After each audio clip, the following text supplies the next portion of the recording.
Hai hai hai, assalamualaikum. Kembali lagi dengan Akyu.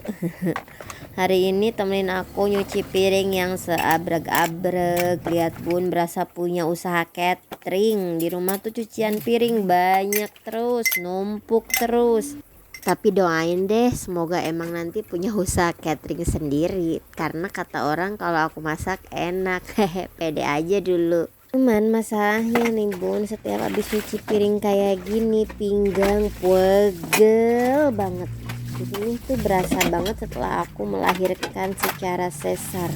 Apakah ini efek sampingnya atau cuman perasaanku aja? Coba bun sharing dong di sini. Apakah yang habis melahirkan sesar ada keluhan seperti aku? Karena kebetulan adekku juga melahirkan sesar dan ternyata keluhannya sama. Siapa tahu bertambah temannya dengan keluhan yang sama. Hehe.